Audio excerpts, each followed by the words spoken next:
Hi, my name is Annalise, and today I'm going to be talking about Anthem's failure to monopolize based on a flawed understanding and implementation of monopoly power. Starting off with a little history about the company, Anthem Incorporated is a healthcare company headquartered in Indiana. It is an independent licensee of the Blue Cross and Blue Shield Association. Anthem was formed in 2004 when WellPoint Health Networks Incorporated merged with Anthem Incorporated. Anthem is currently the second largest medical insurance provider in the nation with 45 million members and holds a 14% total market share. Throughout the years, Anthem has acquired 26 different companies. Anthem's largest acquisition to date was in 2015 when it attempted to acquire Cigna for approximately $54 billion. However, this merger led to the failure of Anthem's plan to monopolize.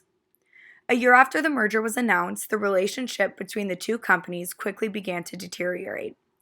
Around this time, the U.S. Department of Justice sought to block the deal due to antitrust and monopoly concerns. The federal court sided with the Department of Justice, saying that the merger would decrease competition. After the court ruled against the merger, Cigna brought a lawsuit in which it said the deal was over and both companies agreed on a breakup fee of $1.8 billion. Anthem sought $21 billion, claiming Cigna intentionally tanked the deal. At the end of the day, neither company was awarded damages. Next, I wanted to show a news video giving a brief recap of the court case, highlighting Anthem's response to the California insurance regulator coming out against the merger. Welcome back to Powerline. I'm Bertha Coombs at the NASDAQ. California's insurance regulator has come out against the Anthem merger with Cigna, and now we're getting a response from Anthem to that decision.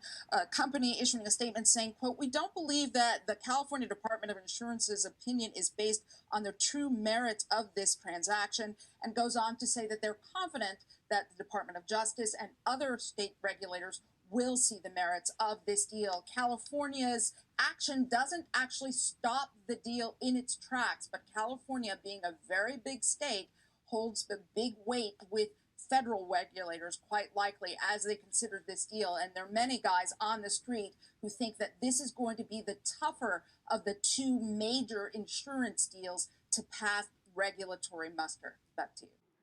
The court's decision was based on the effect of the Anthem-Cigna merger on market competition.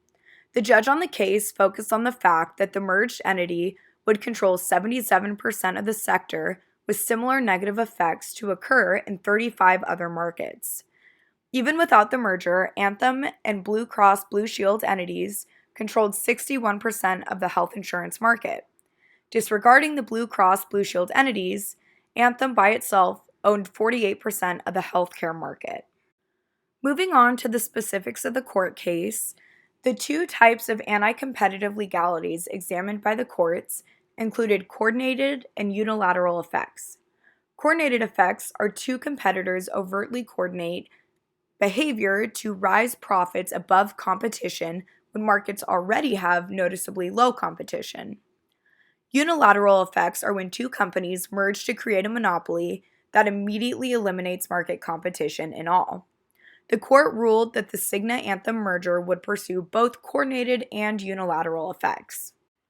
Here we have a quote from the lead judge on the court case that really describes why this merger violated antitrust laws. The quote states, "This merger can significantly enhance the ability and incentive of the merged entities to obtain a result more favorable to it and less favorable to the buyer than the merging firms would have offered separately absent the merger."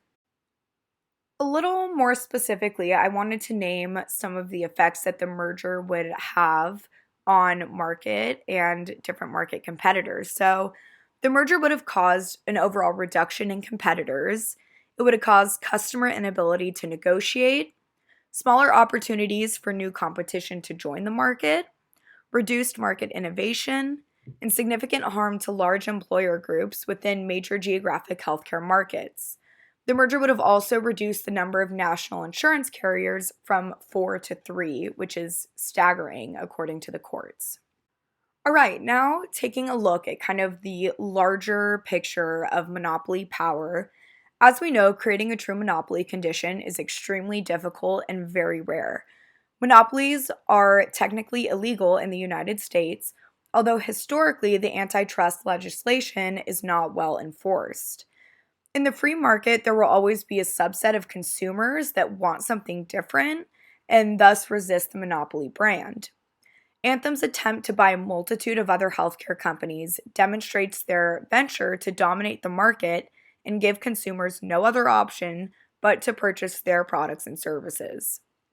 While they failed at their largest monopoly attempt with the Cigna Anthem merger, Anthem continues to hold a dominant position in the healthcare market. Next, I wanted to talk about what Anthem did wrong in this situation.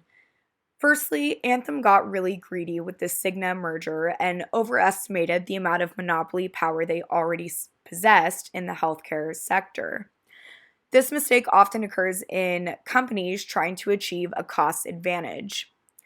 Next, Anthem lost sight of what their company really is there to do for consumers, and that is to provide people with better healthcare solutions, provide greater value to consumers, and improve the health overall of communities.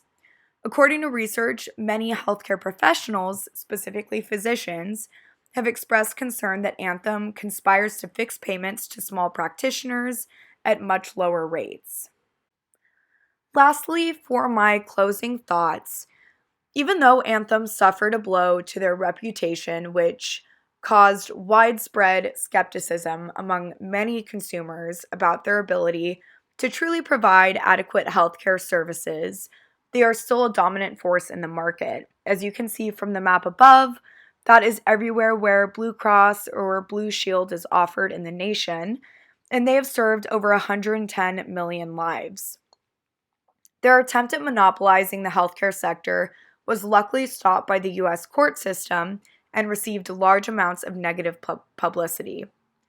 Monopoly power makes companies complacent and leads to taking consumers for granted and ignoring consumer value. That's all from me. Thank you so much.